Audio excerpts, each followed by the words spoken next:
எதிரெதிரே நீயும் நானும் எதுவரை இந்த ஊடல் போகும் விழி வழியே என்னுள் காதல் சொல்வதே நடா விடை தெரியா பேதை நெஞ்சை கொள்வதே நடா பூவே பூச்சூடவா பூவே பூச்சூடவா பூவே பூச்சூடவா பூவே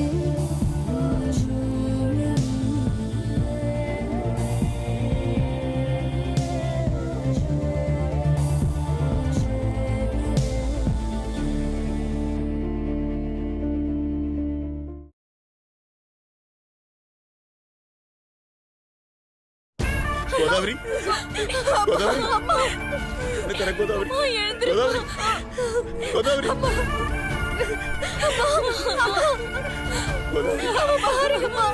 கோதாவரி எந்திரிக்கமா கோதாவரி கோதாவரி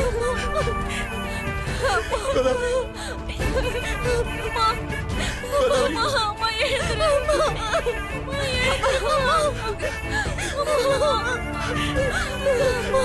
அம்மா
கோதாவரி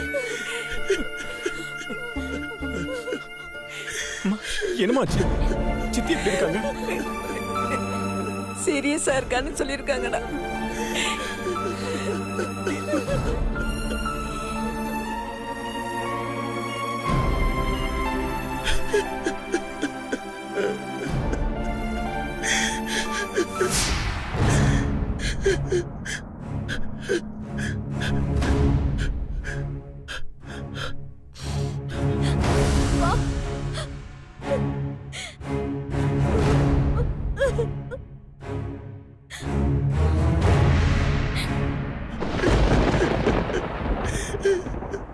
அட பாவி, என் குடும்பத்தை சின்ன பின்னமாக்கிட்டியடா.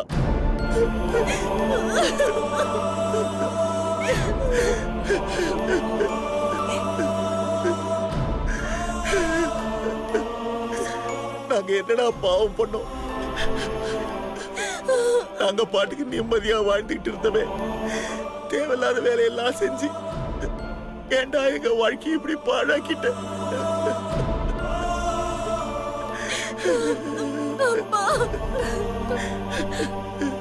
பொண்ணுக்கு கல்யாணம் பண்ணி கௌரவமா தலை நிமிர்ந்து நிக்கலாம்னு நினைச்சிருந்தனே, இப்படி பண்ணி எல்லாரும் முன்னாலே என்ன தலை குனிய வச்சிட்டியேடா.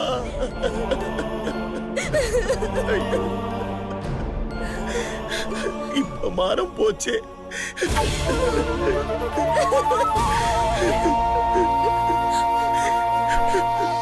உள்ள பொண்டாட்டி இருக்காளா போயிட்டாளா கூட எனக்கு தெரியலையேடா.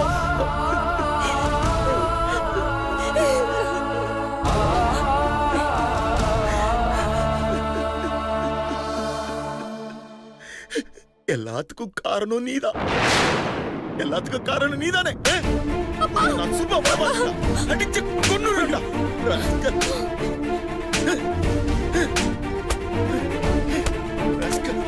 நல்ல மாதிரி நடிக்கல். விடுங்க அங்கிள். போடா அங்கிள். போ.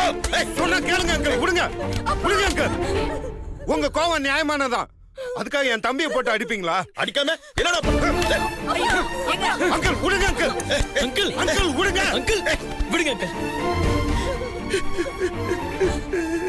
எல்லாரும் சேர்ந்து என் பொண்டாட்டிய கொண்டுட்டீங்களா?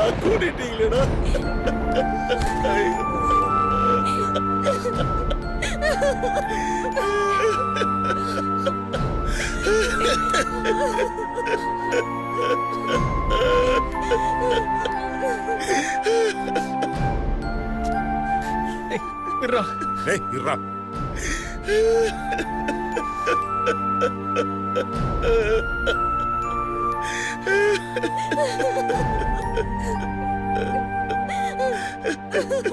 அங்கிள்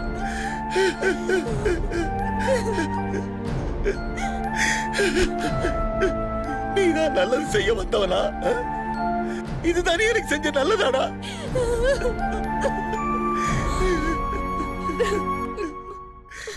அவ்வளவு நல்லவனா நீ? ச்சீ. என் பிள்ளைங்களுக்கு என்னை விட நல்லது செய்யறதுக்கு நீ யாரா?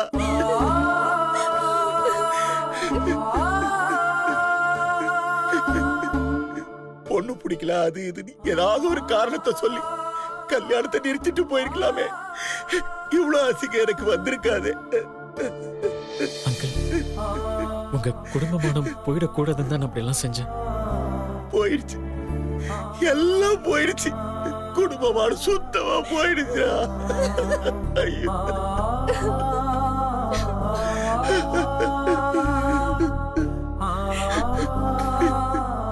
நீங்க எல்லாரும் சேர்ந்து நல்லது செய்யறேன்னு நினைச்சு தப்பு தப்பா ஏதோ செஞ்சு அதுல நான் தான் அதிகமா பாதிக்கப்பட்டேன். என் பொண்டாட்டிக்கு ஏதாவது ஒண்ணு ஆச்சுன்னா உங்களால திருப்பி கொடுக்க முடியுமா?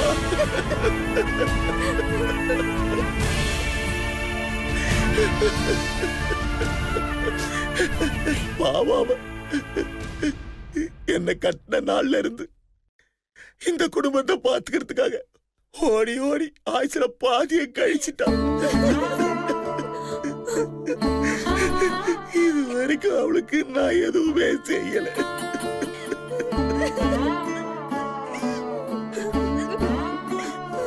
பிள்ளைகளெல்லாம் கட்டி கொடுத்துட்டு கடைசி காலத்திலேயாவது என் பொண்டாட்டி மகாராணி மாதிரி வச்சு பாத்துக்கலாம்னு நினைச்சனே.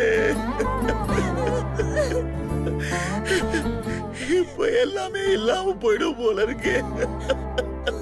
ஆண்டவனே, என் பொண்டாட்டி உயிரோளவாது வருவாளா? அவளுக்கு ஏதாவது ஒண்ணு ஆச்சுன்னா நான் என்ன செய்வேன் எனக்கே தெரியலையே. ஐயோ ஐயோ.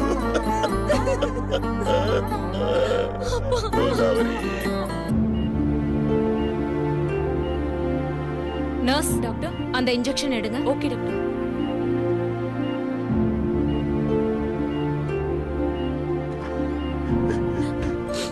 டாக்டர் மேடம் யாருன்னா பேஷண்ட்டுக்கு வேண்டப்பட்டவங்க ஒரு ஆளை வந்து பார்க்க சொன்னாங்க. சார் நான் போய் பார்த்துட்டு வரட்டுமா? வேண்டாம், யாரும் போய் பார்க்க வேண்டாம். நானே போய் பார்த்துக்கிறேன்.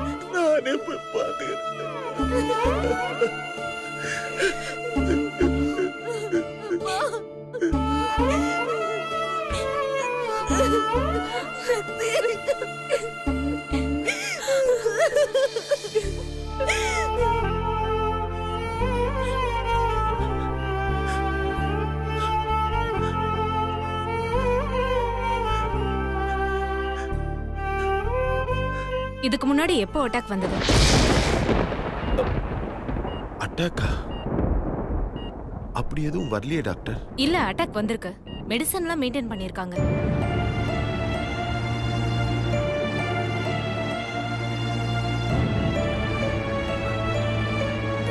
எனக்கு தெரிஞ்சு அப்படி எதுவும் இல்லையே டாக்டர். சரி கொஞ்சம் வெளியில வெயிட் பண்ணுங்க, நான் கூப்பிடுறேன்.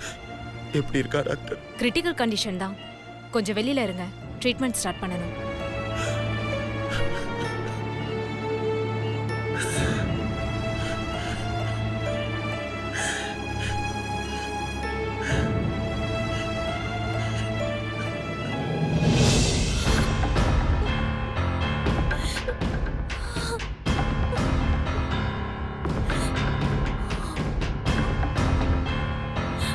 ஏய், நடு வீட்ல உட்கார்ந்து ஏன் அழுதுட்டு இருக்க? நான் என்ன செத்தா போயிட்டேன்? எவ்வளவு ஒருத்திக்காக இங்க உட்கார்ந்து எதுக்குடி அழுற? அம்மா என்னம்மா பேசுற நீ? பாவம் அவங்க சாக கிடக்குறாங்க. கொஞ்சம் கூட ஈவ இருக்கலமா பேசுற? உன் அண்ணனுக்கு மட்டும் இல்ல, உனக்கும் சேர்த்து சூனியம் வச்சுட்டாங்கன்னு நினைக்கிறேன். சிஸ்டர் இப்படி அநியாயமா பேசாத. என்னன்னு நீயும் புரியாம பேசிட்டு இருக்க? கொஞ்சம் விட்டு பிடிப்போம் இரு. நான் யார் சிஸ்டர் உங்களை தப்பா பேசுறதுக்கு? சக்தி உன்னை அடிச்சது 100% தப்பு தான். அவ மேல நீ கோவப்படுறதுல நியாயம் இருக்கு. ஆனா ஒருத்தங்க சாக கிடக்கும் போது அவங்க மேல கோவப்படுறதுக்கோ இல்ல அவங்க விளங்காம போகணும்னு நினைக்கிறதுக்கோ நீ ஒண்ணு மோசமானவளோ இல்ல அரக்கே கிடையாது சிஸ்டர். தாரணி வயித்துல இருந்த குழந்தை கலைஞ்சு போன கோவத்துல நீ அந்த கோதாவரியை அடிச்சிட்ட. அதனால இந்த 2 குடும்பத்துக்கும் ஜென்ம பகையாயி போச்சு. ஆனா இந்த மாதிரி சூழ்நிலையில எல்லாத்தையுமே மறந்துடணும்ல சிஸ்டர்.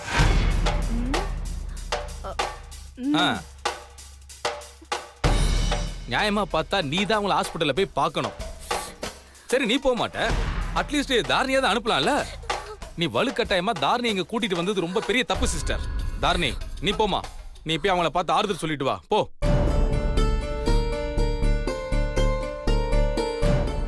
அதான் மாமா நான் சொல்றேன்ல, நீ போமா. ஓ உங்க அம்மா கோவப்படுவாங்கன்னு நினைக்கிறியா? கண்டிப்பா கோவப்பட மாட்டாங்க. கோபம் இருக்கிற இடத்துலதான் குணம் இருக்குன்னு சொல்லுவாங்கம்மா. உங்க அம்மாவோட இறக்க குணம் உனக்கு தெரியாது, ஆனா எனக்கு நல்லா தெரியும். தேவைன்னா உங்க அம்மா மத்தவங்களுக்காக உசுரியா கொடுப்பாங்க தெரியுமா? நீ போயிட்டு வா போ. போமா. சிஸ்டர் என்ன யோசிக்கிற? போயிட்டு வான்னு சொல்லு சிஸ்டர், சொல்லு. சரிம்மா, நீ போகணும்னு நினைச்சா போயிட்டு வா. நீ போயிட்டு வாமா. அம்மா நான் போயிட்டு வந்துடுறேம்மா. தாரணி நீ எதுக்கும் கார்த்திக்கு போன் பண்ணி ஒரு வார்த்தை கேட்டுக்கிட்டு போமா. நீ போறதுக்குள்ள அவங்க எடுத்துக்கிட்டு போயிட போறாங்க. அது தப்பு தப்பு தப்பு தப்பு தப்பு. டிஸ்சார்ஜ் பண்ணி வீட்டுக்கு கூட்டிட்டு போயிட போறாங்கன்னு சொல்ல வந்தேன். நீ போன் பண்ணி பாருமா, போன் பண்ணு.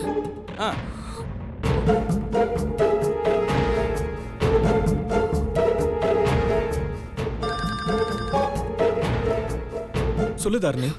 என்னங்க இப்ப எப்படி இருக்காங்க அத்தை?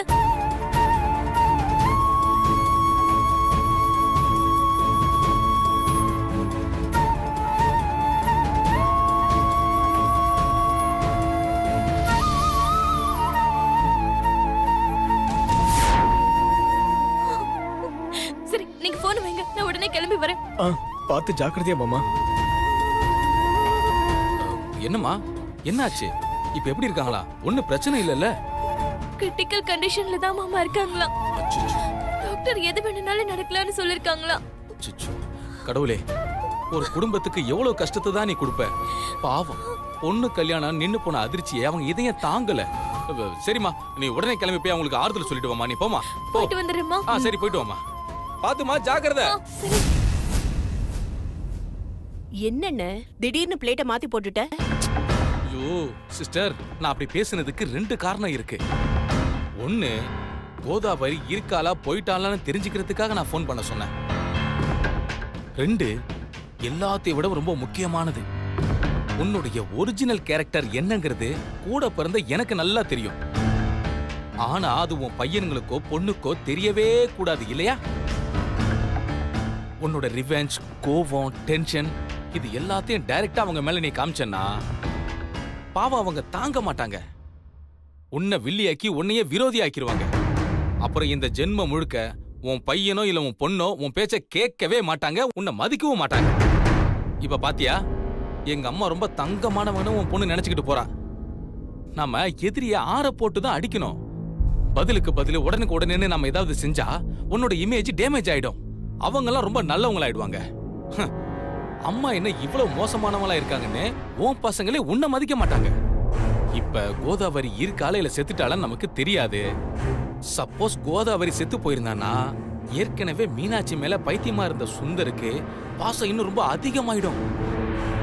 அவங்க குடும்பத்து மேல பரிதாபம் அப்படியே பொங்கி வழியும். அதுக்கப்புறம் நீ என்ன தகுதி தத்தம் போட்டாலும் சரி, அவன் மீனாட்சியை கல்யாணம் பண்ணியே தீருவான். ம். அது மட்டும் இல்ல சிஸ்டர், சுந்தருக்கு சிவா ஃபுல்லா சப்போர்ட் பண்றான். சுந்தருக்கும் மீனாட்சிக்கு கல்யாணம் நடக்காம இருக்கணும்னா சிவாவும் சுந்தரும் உன் பேச்சை கேட்டு நடக்கிற மாதிரி நீ வச்சுக்கணும். சிவா உன் பேச்சை தவிர வேற யார் பேச்சும் கேட்க போறது இல்ல. இருந்தாலும் பிரச்சனை சீரியஸா இருக்கிறதுனால அவனையும் நீ பேசி கரெக்ட் பண்ணி வச்சுக்கணும். என்ன நான் சொல்றது கரெக்டா?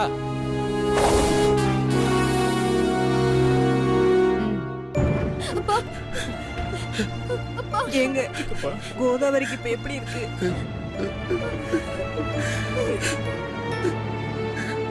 டேய் ப்ரோ நான் அவர்கிட்ட பேசிட்டு வரேன் ப்ரோ. டேய் அவர் நம்ம மேல இருக்கிற கோவத்தை இப்பதானே உன்கிட்ட காட்டினாரு. மறுபடியும் அவர்கிட்ட போய் பேசி டென்ஷன் ஆக்க போறியா? அவர் கோவம் நியாயமானது தான் ப்ரோ. அவர் அடிச்சா கூட அடிச்சுட்டு போட்டோம். அவர்கிட்ட பேசுறேன் ப்ரோ. நீ ஒன்னும் ஆறுதல் சொல்ல வேணாம். மீனாட்சியோட அம்மா கிரிட்டிக்கல் பொசிஷன் தாண்டட்டும். எதுவா இருந்தாலும் அப்புறம் பேசிக்கலாம். நீ கொஞ்சம் அமைதியா இரு.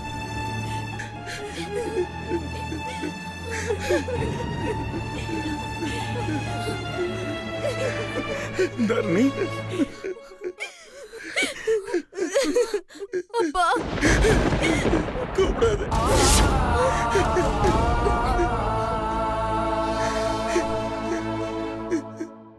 இனிமே என்ன அப்படி கூப்பிடாத. தயவு செஞ்சு எல்லாம் முதல்ல வெளியே போங்க. அப்பா அப்பா ஏய், என்ன அப்படி கூப்பிடாத. என்ன அப்படி கூப்பிட உரிமை அங்க யாருக்குமே இல்ல. போங்க வெளியே எல்லாரும்.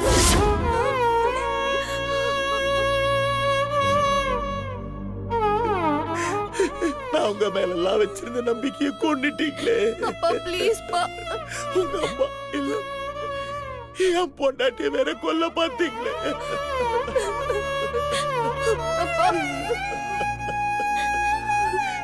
நாங்க என்ன பாவம் பண்ணோம்? நானும் பொம்பளை பிள்ளையா பிறந்தாலும் உங்க மேல மண்ணு படாம தங்க மாதிரி கண்ணில் வச்சு தானே வளர்த்தோம்.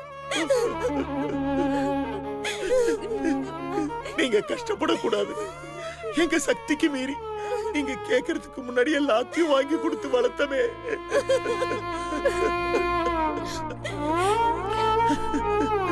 இதெல்லாம் எதுக்காக செஞ்சோம்? நீங்க எல்லாரும் சேர்ந்து எனக்கு அவளுக்கு தலையில கிரீடத்தை வச்சு சிம்மாசனத்துல உட்கார வைப்பீங்க நான் செஞ்சோம் இல்லையே. பெத்த பாவத்துக்கு எங்க கடமையை தானே நாங்க செஞ்சோம். ஆனா அக்கா தங்கச்சி எல்லாரும் சேர்ந்து பெத்த தாயின் தகப்பனையும் உயிரோடு எரிச்சிட்டீங்களே.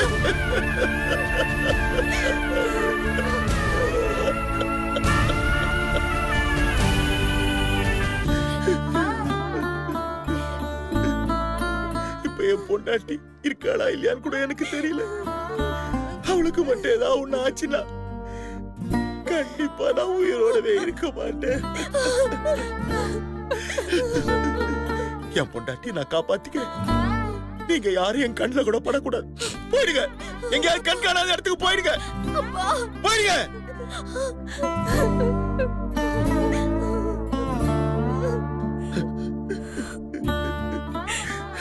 தயவு செஞ்சு பசங்க மேல கோவப்படாதீங்க. பாவம் ஏதோ தெரியாம பண்ணிட்டாங்க. பாவம் என்ன நீ பாவம்? நான் தான் இவங்களை பெத்து பாவம் பண்ணிட்டேன். ஏதோ தெரியாம செஞ்சுட்டாங்கன்னு சொல்றீங்களே, எல்லாம் தெரிஞ்சுதான் செஞ்சிருக்காங்க. இவங்க வயசு என்ன, இவங்க செஞ்சிருக்க வேலை என்ன?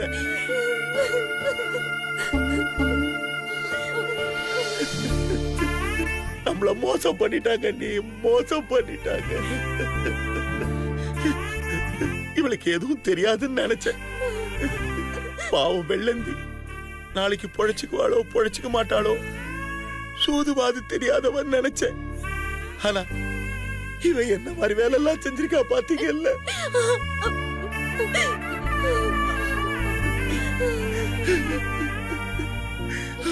முன்னேறி சரியா இருந்தா பின்னேறி சரியா போகும்னு சொல்லுவாங்க. மூத்த பொண்ணு இவளே சரியில்லையே, மத்தவங்களை இவ்வளவு மாதிரி தானே சீர்கட்டு போவாங்க. இவ காட்டுல வழியில் தானே இவங்களும் போயிருக்காங்க.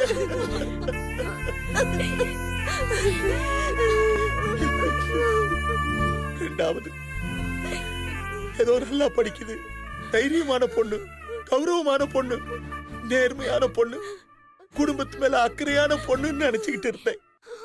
மா, நீ ரொம்ப அக்கறையா நடந்துகிட்டப்பா, அக்கறையா நடந்துகிட்ட. நம்ம குடும்ப கௌரவத்தையே காப்பாத்திட்டம்மா, காப்பாத்திட்டு.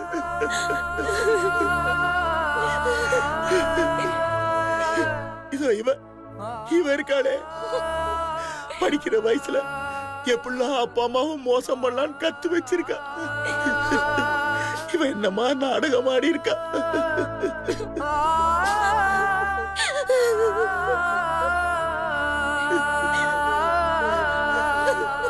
பெத்த தாய் தகப்பனை கொல்றதுக்கு எல்லாரும் சேர்த்து வேலை செஞ்சிருக்கீங்களே. இல்லப்பா.